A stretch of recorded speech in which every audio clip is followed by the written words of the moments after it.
l'histoire de notre...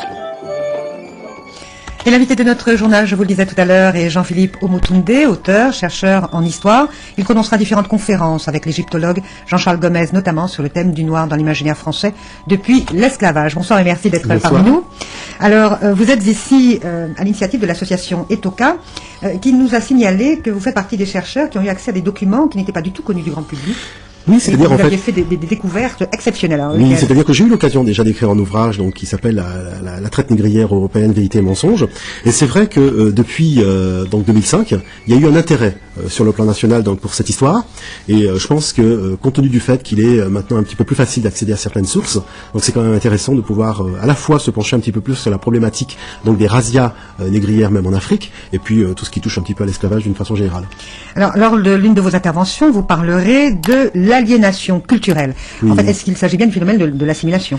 Alors, c'est au-delà de tout ça. C'est-à-dire qu'en fait, c'est vrai qu'il y a eu des auteurs, tels que François Fanon, tels que Aimé Césaire, qui ont eu l'occasion jusqu'à présent d'en parler.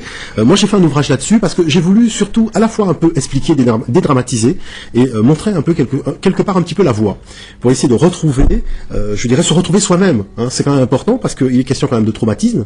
Et je pense qu'à partir du moment où on comprend un peu mieux le préjudice psychologique qu'a pu entraîner l'esclavage d'une façon générale et l'application du code noir, parce qu'il faut pas quand même minimiser cette application du code, mais on comprend mieux aujourd'hui à la fois le fonctionnement de nos sociétés, et puis c'est offrir aussi des solutions relativement simples pour arriver finalement à complètement dépasser cette problématique. Aujourd'hui, l'esclavage est reconnu crime contre l'humanité. Est-ce que vous pensez que la loi Taubira a fait évoluer, changer quelques mentalités? Alors, moi je pense que c'est surtout, comme je suis à Paris, donc j'analyse aussi le débat sur le plan national, je pense que nous ne sommes pas encore parvenus aujourd'hui véritablement à instaurer un dialogue. Hein. Je vous prends un exemple.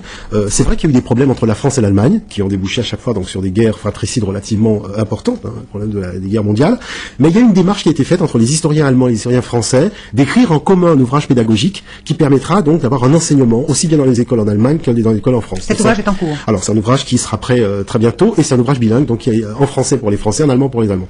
On a une démarche du gouvernement qui était de nous offrir un ouvrage écrit par Petré Grenouillot, donc c'est une petite équipe qui a travaillé seule, qui nous a offert sa vision des faits. Je pense que c'est absolument pas dans cette direction qu'il faut aller, donc c'est pour ça que j'aurai une thématique de conférence sur ça, pour expliquer que sur un problème comme celui-là, qui n'est pas encore un dossier clos, parce que juste une parenthèse pour dire que cette conférence aura lieu le lundi prochain, le 29 mai, aux Abîmes. Aux Abîmes, voilà. Donc c'est une problématique sur laquelle, je dirais, c'est une porte qui a été ouverte pour enfin pouvoir se regarder en face, mais il faut déjà dans un premier temps pouvoir se comprendre, et dans un deuxième temps pouvoir se respecter. Ce que j'explique par la problématique de se respecter, c'est que vous avez la loi, l'esprit de la loi, il y a la loi Christiane Taubira Delano, mais il y a l'esprit de la loi Christiane Taubira Delano.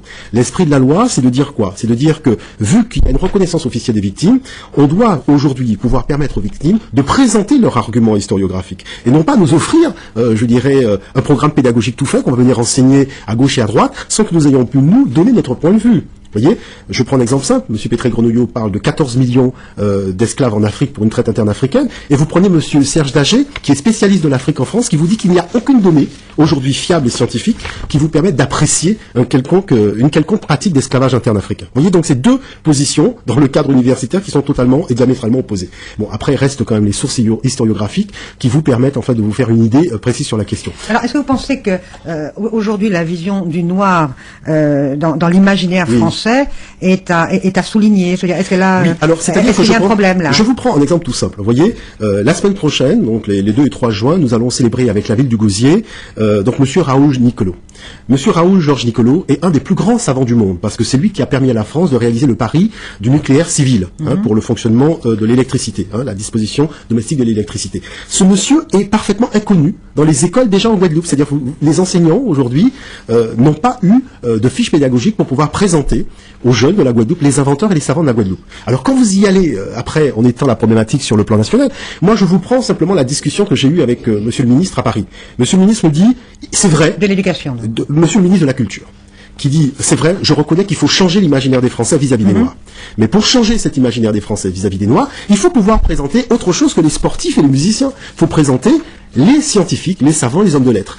Et heureusement, que ce soit pour la Guadeloupe, pour la Martinique. Je vous prends un exemple tout simple. On va peut-être prendre un exemple une autre fois et simplement rappeler qu'il y aura au total 6 conférences publiques, des conférences auxquelles vous êtes invités. Donc la première aura lieu demain soir à la mairie de Gourbert, la seconde après-demain au restaurant scolaire de Danse Bertrand. Ce sont donc des conférences qui auront pour thème cette façon de voir le noir aujourd'hui, mais pas seulement aujourd'hui.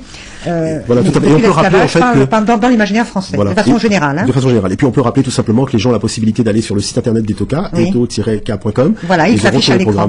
Merci en tout cas à vous d'être venu ce soir et à bientôt. À bientôt.